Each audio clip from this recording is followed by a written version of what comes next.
جتنی دیر تک یہ آواز آ رہی ہے اتنی مقدار کو ایک الف کے برابر کھینچ کر پڑھنا کہیں گے۔ اسی طرح یہاں پر با کے نیچے کھڑی زیر ہے تو اس با کو بھی ایک الف کے برابر کھینچ کر پڑھیں گے، جیسے بی بی بی۔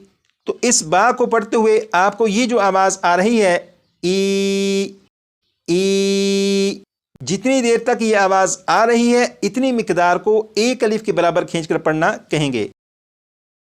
اسی طرح یہاں پر با کے اوپر الٹا پیش ہے، اس با کو بھی ایک الف کے برابر کھینچ کر پڑھیں گے، جیسے بو بو بو۔ تو کھڑی حرکات کو ایک الف کے برابر کھینچ کر کس طرح پڑھا جاتا ہے یقیناً یہ آپ کو معلوم ہو چکا۔ اب ان تینوں حروف کو دو دو مرتبہ میں پڑھوں گا اور 6 مرتبہ آپ پڑھیے گا۔ با بی بو با بی بو، 6 مرتبہ آپ پڑھیے گا۔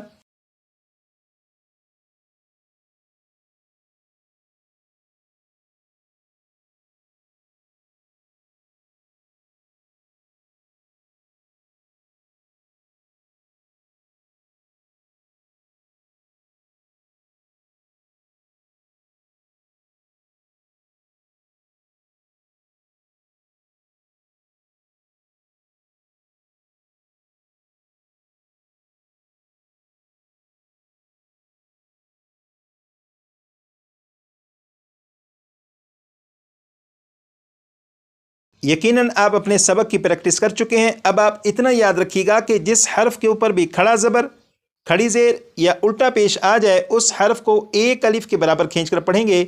جیسے یہ جو لفظ ہے اس لفظ میں میم کے اوپر کھڑا زبر ہے تو میم کو ایک الف کے برابر کھینچ کر پڑھیں گے، جیسے مالکی مالکی مالکی، 6 مرتبہ پڑھیے گا۔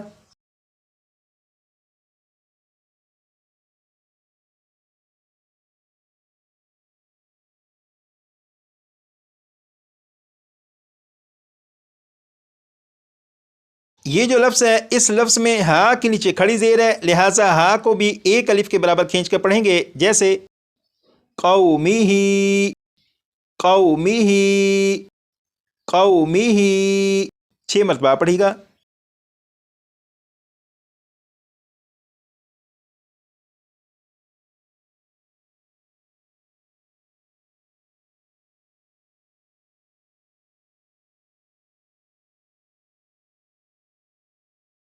یہ جو لفظ ہے اس لفظ میں تا کے اوپر کھڑا زبر اور ہا کے اوپر الٹا پیش ہے، لہٰذا تا اور ہا کو ایک ایک الف کے برابر کھینچ کر پڑھیں گے، جیسے ختامہ ختامہ ختامہ، 6 مرتبہ پڑھیے گا۔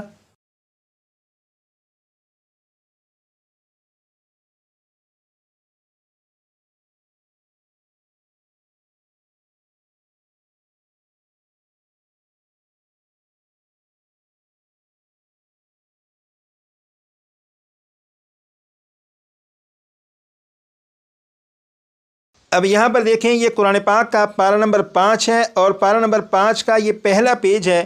اس پیج میں آپ دیکھیں یہ جو ریڈ کلر کے نشانات آپ کو دکھائی دے رہے ہیں، یہ ریڈ کلر کے نشانات کھڑی حرکات کو ظاہر کر رہے ہیں۔ تو آپ دیکھیں کہ صرف اس ایک پیج میں کتنی زیادہ مرتبہ کھڑی حرکات موجود ہیں، اور آپ کو معلوم ہے کہ کھڑی حرکات کہتے ہیں کھڑا زبر کھڑی زیر الٹا پیش کو، اور جس حرف کے اوپر کھڑا زبر کھڑی زیر یا الٹا پیش ہو اسے ایک الف کے برابر کھینچ کر پڑھتے ہیں۔ جیسے اس لفظ کو آپ دیکھیں کہ اس لفظ میں نون کے اوپر کھڑا زبر ہے، لہٰذا نون کو ایک الف کے برابر کھینچ کر پڑھیں گے۔ اس لفظ کو 3 مرتبہ میں پڑھوں گا، آپ غور کریے گا کہ نون کو ایک الف کے برابر کھینچ کر پڑھا جا رہا ہے۔ بسم اللہ الرحمن الرحیم، والمحصنات والمحصنات والمحصنات۔ اسی طرح یہاں پر تا کے اوپر کھڑا زبر اور یہاں پر لام کے اوپر کھڑا زبر ہے، لہٰذا تا اور لام ان دونوں کو ایک ایک الف کے برابر کھینچ کر پڑھیں گے۔ اب ان دونوں الفاظ کو 3 مرتبہ میں پڑھوں گا اور آپ غور کریے گا کہ تا اور لام کو ایک ایک الف کے برابر کھینچ کر پڑھا گیا۔ کتاب اللہ کتاب اللہ کتاب اللہ، اسی طرح آپ قرآن پاک کو پڑھتے ہوئے جس لفظ کو بھی دیکھیں کہ اس لفظ کے کسی بھی حرف کے اوپر اگر کھڑا زبر، کھڑی زیر یا الٹا پیش ہو تو اسے ایک الف کے برابر کھینچ کر پڑھیے گا۔ آج کی کلاس میں یہ جو سبق پڑھایا گیا، اس سبق کی یقیناً آپ کو سمجھ تو آ چکی ہوگی، لیکن ابھی یہ سبق اچھی طرح سے یاد نہیں ہوا ہوگا۔ اس سبق کو اچھی طرح یاد کرنے کا بڑا آسان طریقہ ہے کہ آپ اس سبق کی بھرپور پریکٹس کریے گا، کم از کم 20 سے 25 مرتبہ پڑھیے گا۔ جب آپ 20 سے 25 مرتبہ پڑھیں گے تو انشاءاللہ یہ سبق آپ کو یاد ہو جائے گا، اور میں امید کرتا ہوں کہ آپ اپنے اس سبق کی بھرپور پریکٹس کریں گے اور 20 سے 25 مرتبہ لازماً پڑھیں گے، کیونکہ اسی سبق کی بنیاد پر آپ قرآن پاک کے 10,000 سے زیادہ حروف کو درست طریقے سے پڑھنا شروع کر لیں گے۔ اور اگر آپ اس سبق کو 20 مرتبہ پڑھیں گے تو ممکن ہے کہ آپ کے 7 سے 8 منٹ خرچ ہوں۔ اور پڑھیں گے کس طرح؟ جیسے کھڑا زبر، کھڑی زیر، الٹا پیش کو کھڑی حرکات کہتے ہیں۔ کھڑا زبر، کھڑی زیر، الٹا پیش کو کھڑی حرکات کہتے ہیں۔ اسی طرح اسے 20 سے 25 مرتبہ پڑھ لیجیے گا۔ اس کے بعد یہ والا کھڑی حرکات کو ایک الف کے برابر کھینچ کر پڑھتے ہیں۔ کھڑی حرکات کو ایک الف کے برابر کھینچ کر پڑھتے ہیں، اسے بھی 20 سے 25 مرتبہ۔ اس کے بعد یہاں سے با، بی، بو، با، بی، بو، 20 سے 25 مرتبہ اسے بھی پڑھ لیجیے گا۔ اور آخر میں ان 3 الفاظ کی پریکٹس، جیسے مالکی، قومہ، ختامہ، مالکی، قومہ، ختامہ، اس سبق کو کم از کم 20 سے 25 مرتبہ پڑھ لیجیے گا تاکہ یہ سبق آپ کو اچھی طرح سے یاد ہو جائے۔ آج کے لیے اتنا ہی، آگے مزید پڑھیں گے کلاس نمبر 2 میں۔ اپنا خیال رکھیے گا، دعا میں یاد رکھیے گا۔ السلام علیکم ورحمۃ اللہ وبرکاتہ۔